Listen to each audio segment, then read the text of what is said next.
जय श्री कृष्णा। आप सभी को कार्तिक मास के 17वें दिन की ढेरों शुभकामनाएं।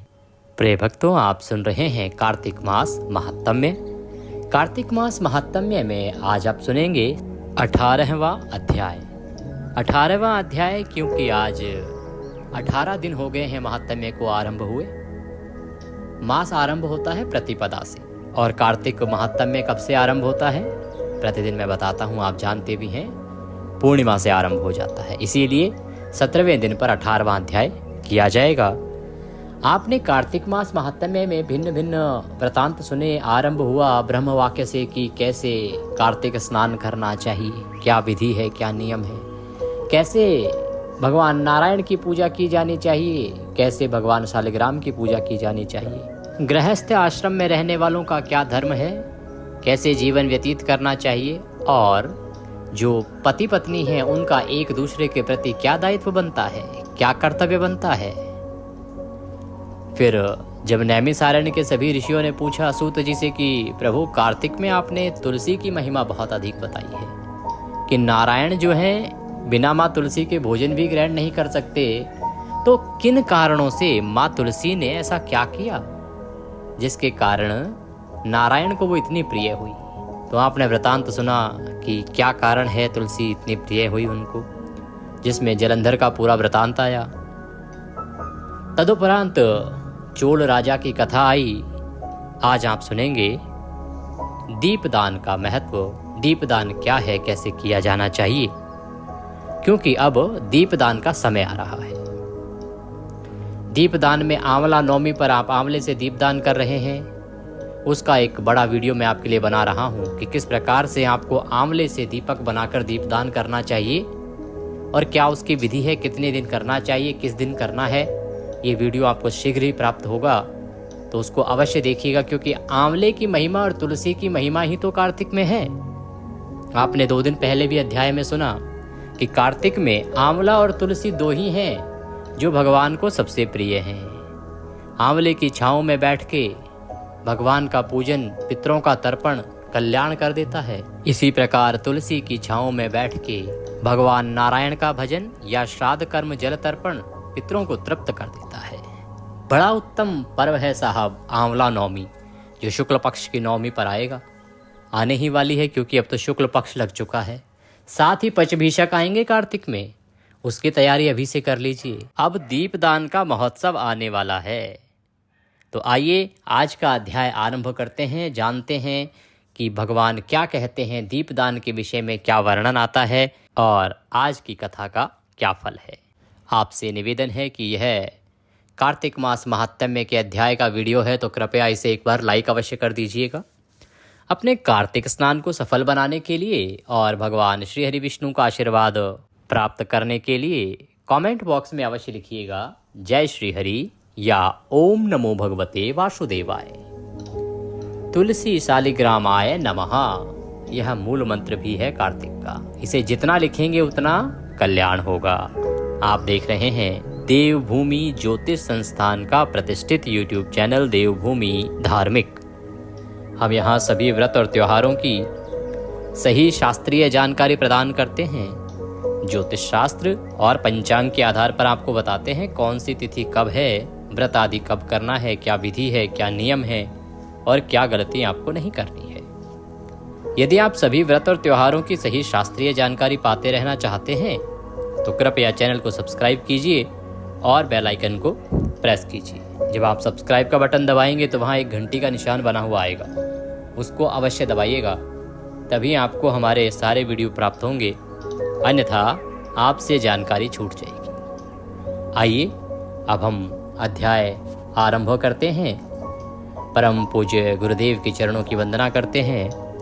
गुरुर्ब्रह्म गुरुर्विष्णु गुरुर्देव महेश्वरः, गुरुर्साक्षात् परब्रह्म तस्मै श्री गुरुवे नमः। बोले गुरुदेव महाराज की जय। या देवी सर्वभूतेषु मां सरस्वती रूपेण संस्थिता, नमस्तस्यै नमस्तस्यै नमस्तस्यै नमो नमः।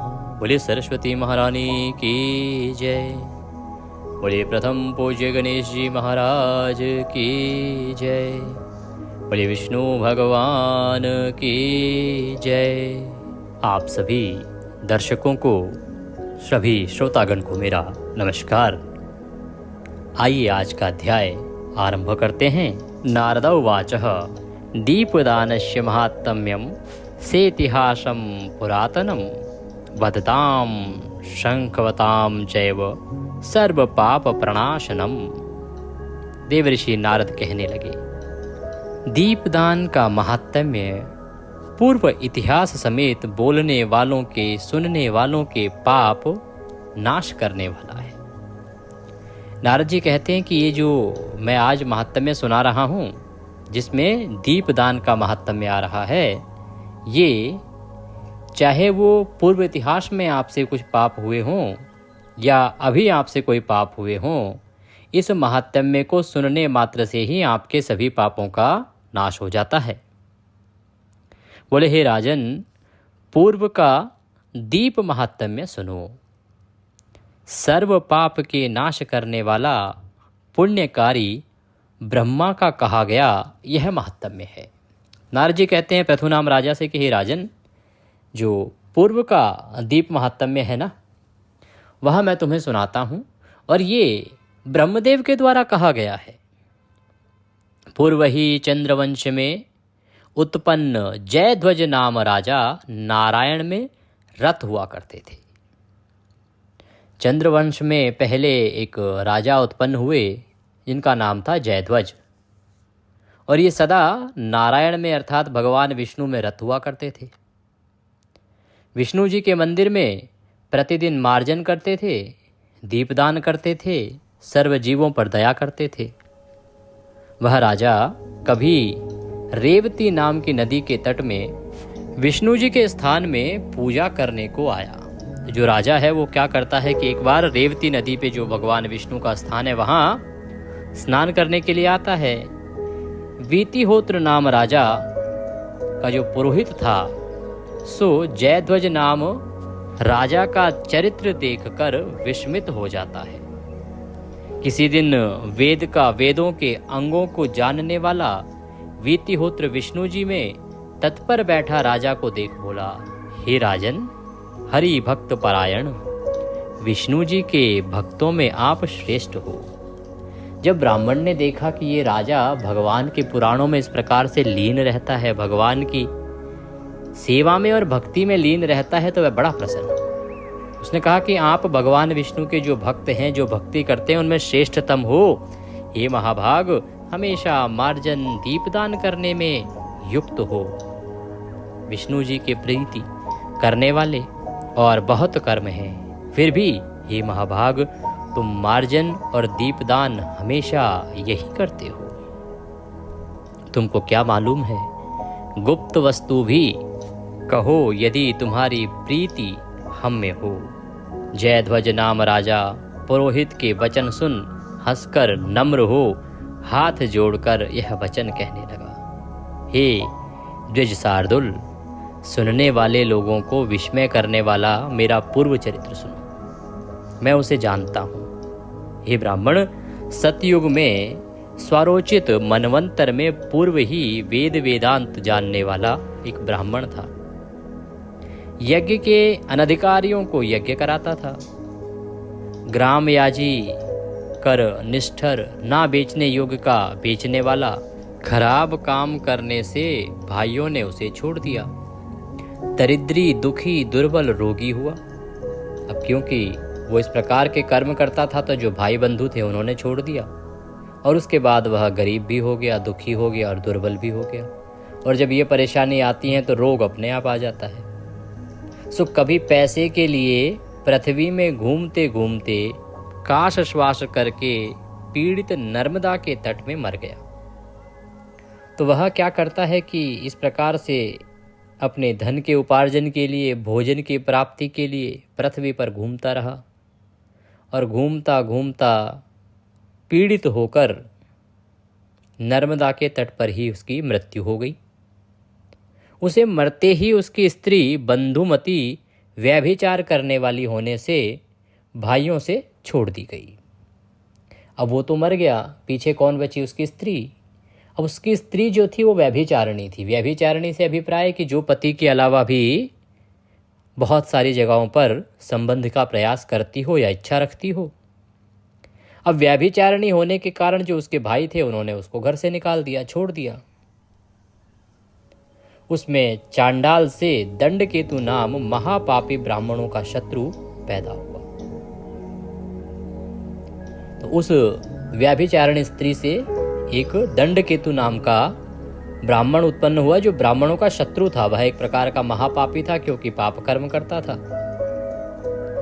दूसरे की स्त्री तथा पैसे के लोभी, जीवन के मारने वाले। राजा आगे कहते हैं कि मैंने बहुत गाय, मृग, पक्षी मारे, क्योंकि यहाँ राजा अपने पूर्व जन्म की कथा सुना रहे हैं कि मैंने बहुत सारे पक्षी मारे, मृग मारे, सुमेरु पहाड़ की बराबर सोना चोरी किया। जितना सुमेरु पहाड़ है ना, उतना मैंने सोना चोरी किया।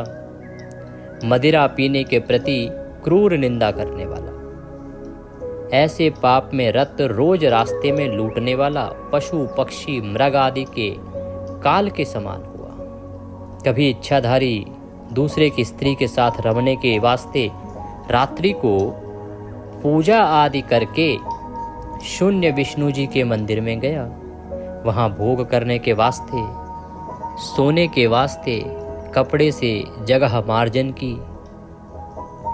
गुरुजी, जितने कण मिट्टी के हमने निकाले उतने जन्म के पाप दूर हो गए। वो कहता है जी मैं इतना बड़ा पापी था, इतने सारे अत्याचार करता था, पशु पक्षी मार के खाता था, लोगों को लूटता था, धन लूटता था, सोना चांदी लूटता था, दूसरे की स्त्रियों के साथ गमन करता था, जो मुझे अच्छी लग जाती थी उसके साथ मैं रमण करता था।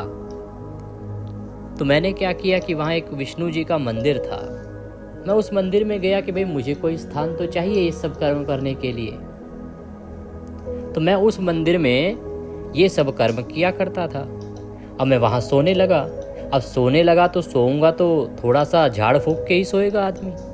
तो वो जहाँ सोता था उस जगह को साफ कर दिया करता था। मार्जन अर्थात साफ सफाई करना। तो कपड़े से साफ कर देता था उस जगह को। तो कहता है कि जितने कण मिट्टी के हमने निकाले उतने जन्म के पाप दूर हो गए। अब क्योंकि विष्णु जी का पवित्र मंदिर था, कार्तिक का महीना था, तो हमने जितने कण मिट्टी के उस मंदिर से निकाले भगवान के, उतने जन्म के जो हमारे पाप है ना वो दूर हो गए। उसी जगह रति करने के वास्ते जो हमने बत्ती लगाई उससे मेरे खराब कर्म नाश हो गए। अब रति क्रिया करनी थी तो उसके लिए प्रकाश चाहिए थोड़ा। तो उसने उसके लिए क्या किया? बत्ती जलाई, दिया जलाया एक प्रकार से। तो जलाया किसी कुकर्म को करने के लिए, लेकिन भगवान विष्णु के मंदिर में जलाया, कार्तिक के महीने में जलाया, उससे उसके जो खराब कर्म थे ना उन सब का नाश हो गया। भोग की इच्छा के लिए स्थित उस जगह की बत्ती देखकर गांव की रक्षा करने वाले आए। हमें यह चोर है, लंपट है ऐसा बोल के तलवार से सिर काट के चले गए। कहते कि जैसे ही मंदिर में प्रकाश देखा, बत्ती जली देखी, तो वहाँ के जो आसपास के ग्रामीण लोग हैं वो आ गए। उन्हें लगा कि हम चोर हैं और चिल्लाने लगे कि ये तो चोर है, लुटेरा है, पापी है। और ऐसा बोलकर उन्होंने तलवार से मेरा सिर काट दिया और मेरा सिर काट के वो चले गए। सब भोग युक्त विमान में सवार विष्णु जी महाराज के दूत आए। कहते हैं कि प्रभु उसके बाद क्या हुआ कि भगवान विष्णु का जो विमान होता है वह मेरे सामने आया। सभी प्रकार के भोग उसके अंदर उपलब्ध थे और विष्णु जी के दूत उसमें बैठे हुए थे। जल्दी हमें विष्णु लोक को ले गए। हे ब्राह्मणों में श्रेष्ठ, यहाँ ब्रह्मा के 100 कल्प रहे। ब्रह्मा के 100 कल्प तक वैकुंठ में रहे, दिव्य भोग युक्त स्वर्ग में रहे, उसके ऊपर भूमि में देव योग्य जगह में रहे। उसी पुण्य के प्रभाव से यदु वंश में जन्म हुआ और उसी से अपार संपत्ति है और कंटक रहित राज्य है, अर्थात किसी प्रकार की परेशानी नहीं है राज्य में। राज्य की सत्ता कहीं जाने वाली ही नहीं है। हे ब्राह्मण, हमने भोग के वास्ते किया, उसका तो ऐसा फल हुआ। जो कोई व्यक्ति भक्ति से करेंगे उनको मालूम नहीं कैसा फल होगा। इस कारण हम देवालय में मार्जन और दीपदान अत्यंत भक्ति से करते हैं। उससे हमें पूर्व जन्म का स्मरण है। जो कोई एकांत में कामना रहित जगन्नाथ भगवान का पूजन करे तो पापों से वह छूट जाता है और पापों से छूट के परम गति को वह निश्चित जाता है। इस प्रकार जयध्वज नाम राजा के वचन सुन वीतिहोत्र नाम ब्राह्मण अत्यंत प्रसन्न हुआ। तो राजा जयध्वज जो हैं, जिसका कि वर्णन आया कि बड़े ही विष्णु भक्त हैं, जब उनको देखा उनके पुरोहित ने कि ये तो राजा से अधिक, पुरोहित से अधिक जानते हैं, इतनी अच्छी प्रकार से भगवान का मार्जन करते हैं, पूजन करते हैं, अर्चन करते हैं, वेद पढ़ते हैं, तो उनसे उनकी इच्छा हुई कि भाई जाना जाए राजा से। तो राजा ने अपने पिछले जन्म का वृतांत सुनाया। तो प्रिय भक्तों, कहने का मतलब ये है, और यहाँ कथा में भी वर्णन वही आया कि राजा ने पिछले जन्म में जो कर्म किया वह इतना बड़ा कुकर्मी था, पापी था, अत्याचारी था। कार्तिक के महीने में केवल भगवान के दरबार से, भगवान के दर से, भगवान के मंदिर से सफाई करी थोड़ी सी, वो भी अपने कामों के लिए, अपने कुकर्मों को करने के लिए, और उसी के लिए दिया जलाया और उसके बाद उसकी मृत्यु हो गई। केवल इतना सा काम, अर्थात थोड़ी सी जगह साफ करने और दिया जलाने से उसे इतना पुण्य प्राप्त हुआ कि वह 100 कल्प तक, ब्रह्मा के 100 कल्प तक वैकुंठ को भोगता है, स्वर्ग को भोगता है। और उसके बाद उसे एक विशेष राजा के राज्य कुल में जन्म मिलता है, जहां वह ऐसा राज्य भोगता है कि किसी प्रकार का संकट ही ना हो। तो आप लोग स्वयं विचार कीजिए कि जब उसने अपने कर्मों को पूरा करने के लिए, अपनी वासना को पूरा करने के लिए ये काम किया तो इतना फल मिला। आप जब भगवान का भक्ति भाव करते हुए मार्जन करेंगे मंदिर का और दीपदान करेंगे तो कितना अधिक फल होगा। यह वृतांत सुनकर वह पुरोहित अत्यंत प्रसन्न हुआ और उसके बाद वह भगवान की पूजा में रत हो गया। सूत जी बोले कि भगवान नारायण ज्ञान व अज्ञान से भी पूजन करने से मुक्ति देते हैं। शरीर हमेशा नहीं रहेगा, द्रव्य हमेशा नहीं रहेगा, मृत्यु निकट है, अतः धर्म को करना चाहिए। प्रिय भक्तों, जो भी आप करते हैं अपने जीवन में उसका फल आपको मिलता है।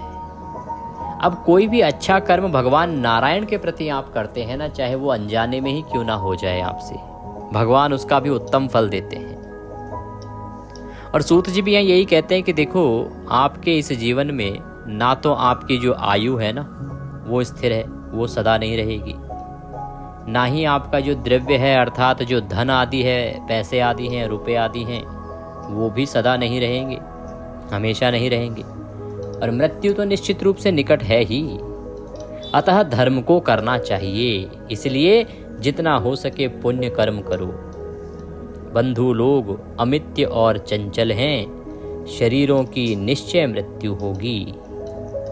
इस कारण से भगवान का पूजन करना चाहिए। प्रथा गर्व सब लोग क्यों करते हैं? मतवाले हैं, देह नाश होने वाली है, द्रव्य की क्या वार्ता। कोटि जन्मों के पुण्य हो तब भगवान में श्रद्धा भक्ति होती है।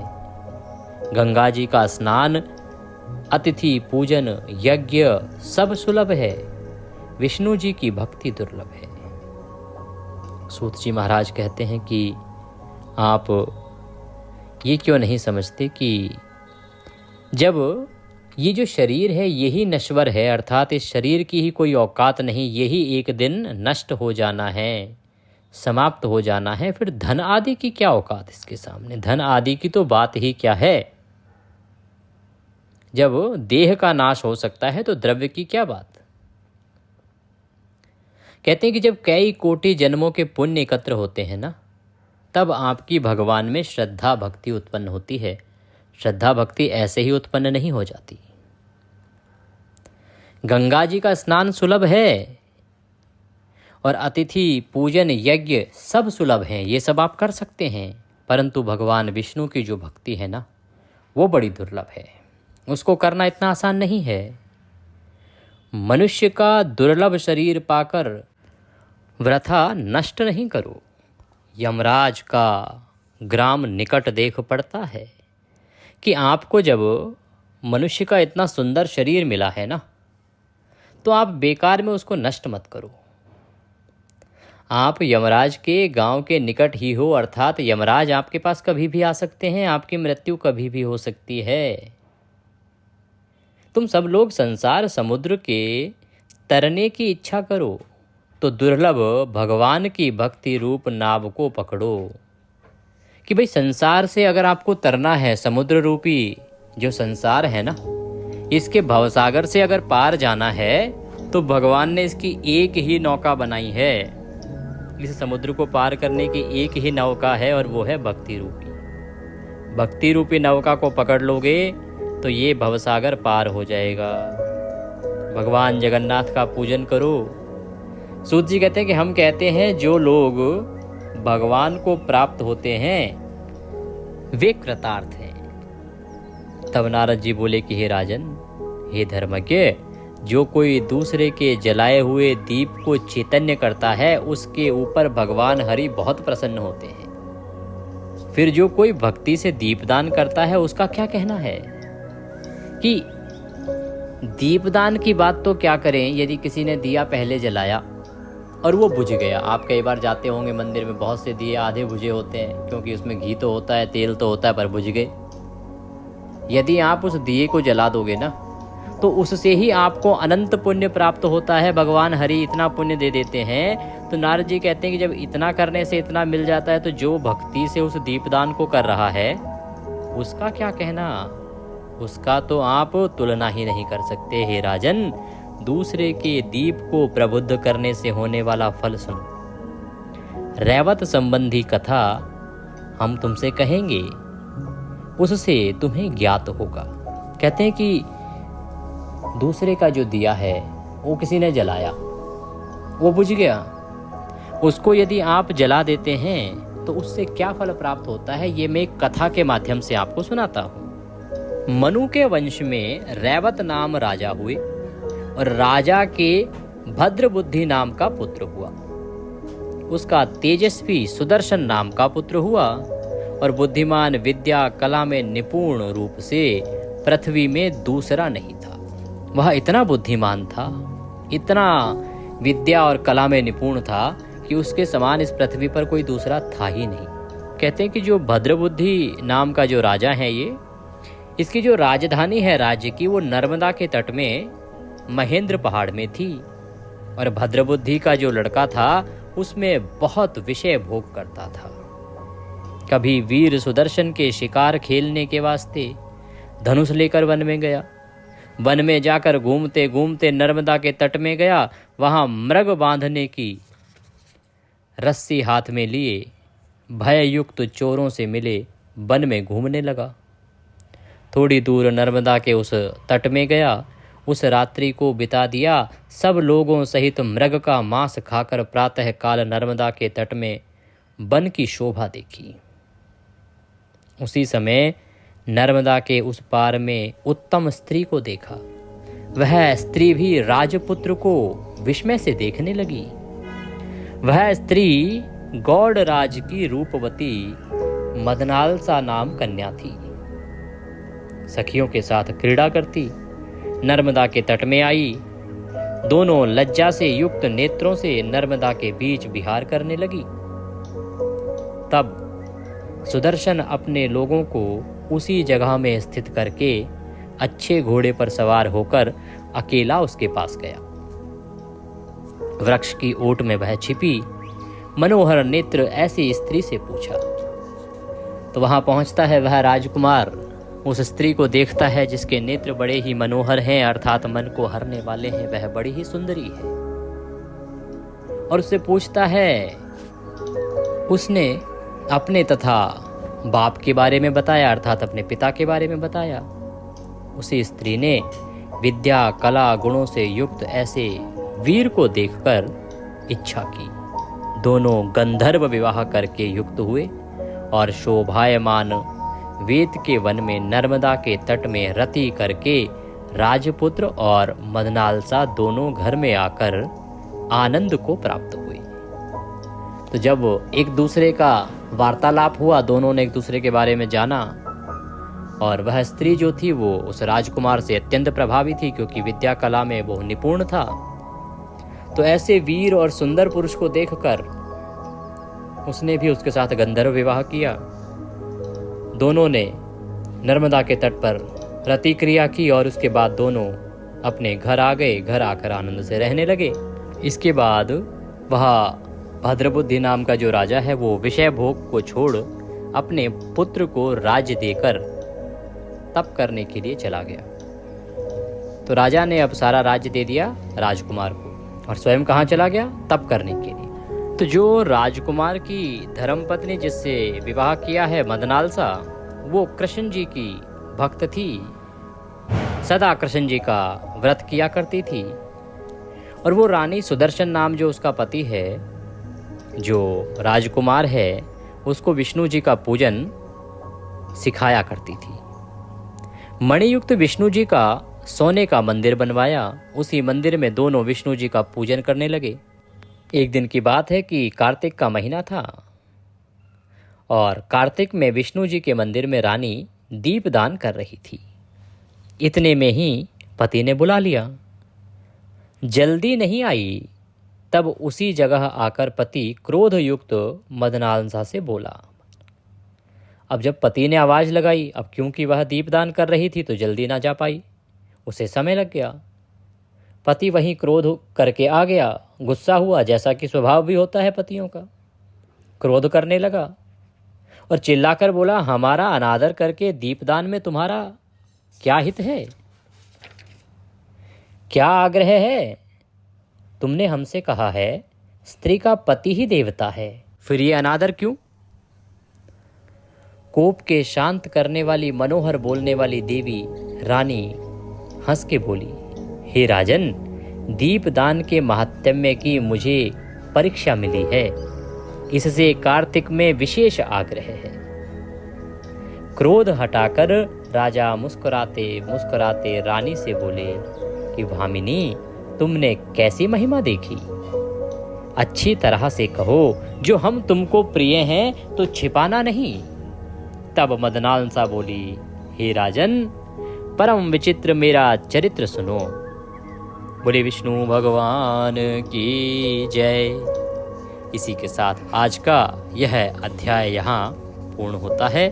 कल हम सुनेंगे इससे आगे का वृतांत कि ये जो मदनालसा हैं ये कौन थी, इन्होंने कौन से कर्म किए, दीपदान क्या करने से क्या देता है, कहाँ दीपदान करने से क्या फल मिलता है, कितने दीपदान से क्या फल मिलता है, और जानेंगे कि यदि आपने किसी का बुझा हुआ दीपक जला दिया तो उसका क्या फल मिलता है।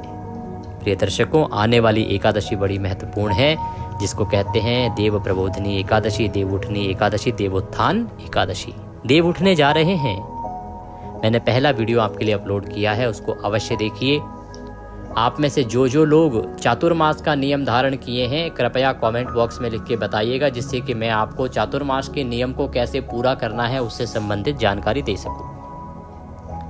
विभिन्न पुराणों में इसका वर्णन है, तो उसके विषय में जानकारी देने से पहले मुझे ज्ञात होना चाहिए कि मेरे जो सब्सक्राइबर्स हैं उन्होंने चातुर्मास के कौन कौन से नियम धारण किए हैं। मैं उन्हीं के आधार पर आपको वह वीडियो बना के दूंगा। ये जो एकादशी आ रही है, इस पर भगवान विष्णु को अलग अलग पुष्पों से पूजा करने से अलग अलग फल मिलता है। भगवान विष्णु की जिस फूल से पूजा करोगे उसी के अनुसार फल है। उसका भी एक अलग से वीडियो मैं आपको बना के देने वाला हूँ, क्योंकि ये एकादशी बहुत बड़ी एकादशी है। अगर शास्त्रीय रूप में देखो तो ये निर्जला एकादशी से भी बड़ी और उससे भी अधिक पुण्य देने वाली एकादशी है। बहुत कर्म होते हैं, बहुत पुण्य के अवसर होते हैं इस पे। आपने कुछ नियम लिए होंगे चातुर्मास के, उसके विषय में मुझे बताएंगे तो मैं उसके बारे में आपको एक एक जानकारी दूंगा कि हाँ, ये नियम धारण किया है तो इसको कैसे पूरा करना है, किस किस चीज़ की आवश्यकता होगी, इसको पूरा कब करना है, क्या नियम रहेंगे। साथ ही चातुर्मास भी पूर्ण हो रहा है, उससे संबंधित जानकारी, जो एकादशी आ रही है उसकी महिमा के साथ साथ उस दिन और क्या क्या कर्म अवश्य करने चाहिए जो आपके जीवन का उद्धार कर सकते हैं, ये जानकारी भी आपको आने वाले कुछ वीडियोस में प्राप्त होगी। लेकिन आप मुझे अगर कमेंट बॉक्स में लिख के अपनी इच्छाएं बताते रहेंगे कि आप और क्या जानना चाहते हैं उस एकादशी के विषय में, चातुर्मास के नियम पूरे हो रहे हैं उनके विषय में, या कौन सी पूजा पाठ दीपदान आप कर रहे हैं, क्या अगर कर रहे हैं तो किस प्रकार से कर रहे हैं, तुलसी का व्रत क्या आपने धारण किया है, क्या तुलसी का नियम आपने तुलसी दीपदान या तुलसी पूजन का नियम धारण किया है, क्या उसके लिए अलग विधान है जो एकादशी पर पूर्ण होगा। कुछ विधान ऐसे हैं जो कार्तिक पूर्णिमा पर पूर्ण होंगे। तो आप अपने अपने जो नियम हैं जो आपने उठाए हैं उनके विषय में मुझे कमेंट के माध्यम से बताएं, या मेरा जो व्हाट्सएप नंबर आपकी स्क्रीन पर आ रहा होगा उसके माध्यम से बताएं, तो मैं प्रयास करूंगा कि आपके लिए उपयोगी जानकारी ला सकूं। भगवान नारायण सब पर कृपा करें। चैनल पर नए हैं तो अभी सब्सक्राइब करते जाइएगा। लाभ ये होगा कि जो हम वीडियो बनाते हैं वो हम अपने सब्सक्राइबर की आवश्यकता के अनुसार बनाते हैं। ज्योतिष शास्त्र और पंचांग के अनुसार जानकारी, शास्त्रों के आधार पर जानकारी, धर्म को बढ़ाने के लिए क्रियाकलाप करते रहते हैं। हमारा कार्यालय दिल्ली में स्थित है। यदि आप पत्रिका आदि बनवाना चाहते हैं या कुंडली आदि दिखाना चाहते हैं तो आप नंबर पर संपर्क कर सकते हैं या व्हाट्सएप के माध्यम से भी बात कर सकते हैं। हरे कृष्ण।